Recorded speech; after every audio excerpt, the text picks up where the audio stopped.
he's here today because he's a market president for Blue Harbor Bank, Doug Hendrix. And so, Doug, welcome to the show. Thank you, David. Well, but before we get started, the last time you were on, you bought a friend, and he's the one that sold you a car. So should I assume this is also your banker, and he's the one that loaned you money on your house? Pretty much. Okay.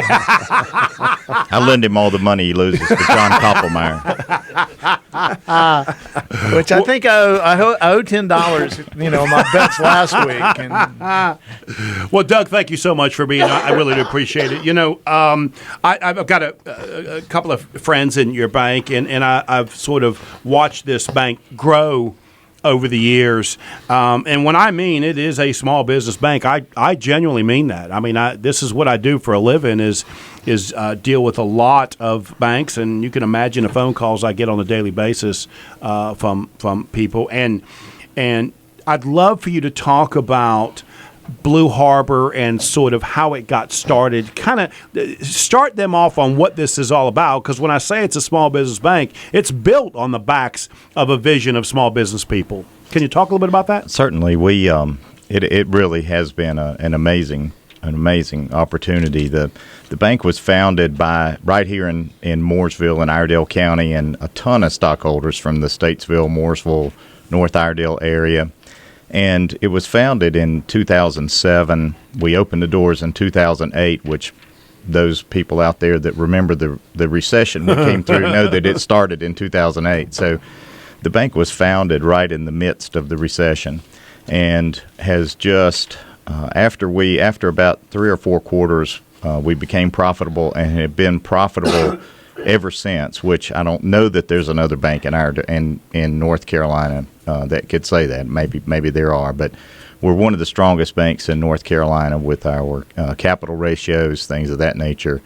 We just have a pristine credit culture there, thanks to our CEO, Jim Marshall, and also our Chief Credit Officer, Don Flo, who you know. Yeah. And so it is a great little bank. We hire excellent personnel. We have a great team here in Statesville. We have Dawn Bradley, who is somewhat related to David, and is the mother of his children. It's all coming around. There you go. And Wayne, you say it's all about me. And we will be. We also have other employees, Tara Summers and John Childress, who is from Statesville. All these folks came from other community banks, and in my opinion, we are probably the only community bank left in the Statesville area. Everybody else has been bought up and has transformed into what we would call a revenue-based model, where they're more concerned about how much fee generation you can have per account, per customer relationship, those types of things. And our focus is still on the traditional community customer focus. Our fees are much lower. We pay a little bit higher interest rates on our checking accounts, things of that nature. And we truly know basically everybody that walks through the door. So if you haven't been to our location at 245 East Front Street, I recommend you drop by and just see the difference. You walk in the door, you're not in a traditional bank that has 10 teller windows and one open. Yeah. So there's a lot of that going on these days. Before we go too much farther, Doug, I want to shout out to Thomas Eatman, who's works for your bank down in Huntersville. He's also a very experienced community bank type guy. I think a lot of, in fact, I forgot to tell you this, but Thomas was even involved in helping sponsor an event that I put on a couple of years ago from Blue Harbor Bank. So we appreciate that. We're used to having business owners on the show, and a key question always is, what really distinguishes you? Why should people come to you versus your competition? And you're hitting on some of it, but boy, there are a lot of banks out there. There are a lot of banks, and we can hear about all your great internal stuff and things like that. But what would you tell somebody, particularly business owners who are trying to find a home, why should they come to your bank? Well, I truly feel that, one thing is the decisions are local. Every decision that's made by Blue Harbor Bank is made in Iredell County. Amen. So that gives us a little bit of advantage over the folks that input your information in and hit enter and wait for a response from a tower in Charlotte or And I came up through originally with Northwestern Bank, but then we got bought by First Union, which eventually became Wells Fargo. And so I'm familiar with that. And Thomas and I actually worked together for many years at Piedmont Bank, and so we've known each other a long time. But I would say what brings it home for us is our people. We operate as a team.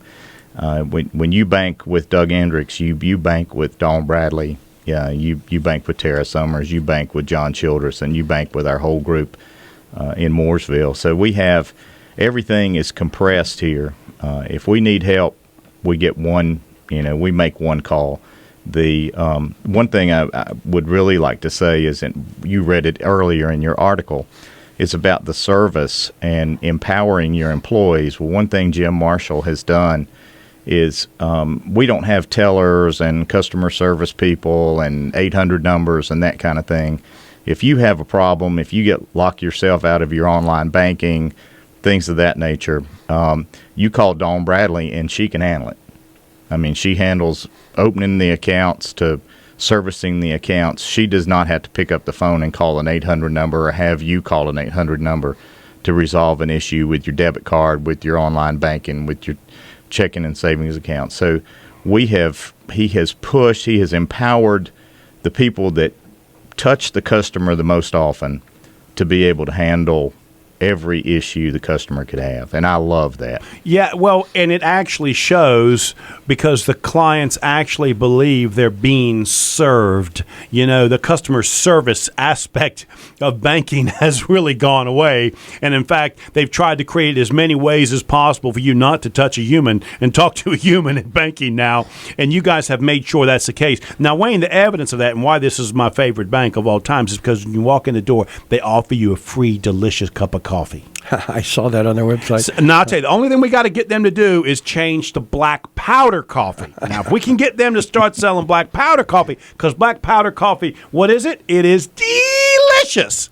But other than that, it absolutely, we're joking about it, but it really does show that you do care. You want them comfortable. What is your problem? How can I help you? And that really absolutely matters. For small business people, they don't walk in and feel like the bank is an adversary. They walk in and you say, okay, let's figure out what we got to do to make this happen.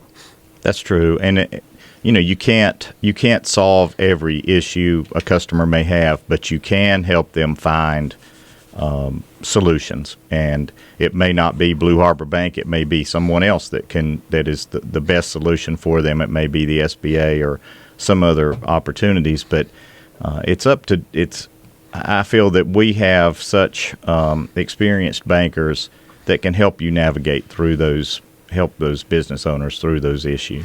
A lot of people seem to forget that banking is a business, and in this case, it is a small business. People forget you wake up in the morning and you need to make money somehow. And I was doing a little bit of research, and one of the things I found is you guys have been making money for 3 or 4 quarters in a row. Talk a little bit about the business of banking, because sometimes bankers get this bad rap. Your product is money. I mean, that's what you sell, and you've got to find people that are interested in buying the money for a strong purpose. Exactly. And I'm sorry, Wayne, what did he say? Yeah, Exactly. Exactly. It's all about you, Joe. See? What do I tell you? I knew Doug was a genius. Oh, yeah. Well, Go ahead, Doug. You're allowed to talk to. Going back to Joe's question, a small bank makes all of our money on the difference between what we pay for deposits and what we charge on our loans. The big banks, most big banks, have other ways to make money. They have their own investments that they're using. Some of those things are what got us into the recession. They made a lot of bets on some things that were outside of traditional banking, and we're just into blocking and tackling. I mean, it's just we've probably been profitable 9 quarters in a row, if I'm not mistaken, and that's really impressive. It is. There aren't many banks that can say that.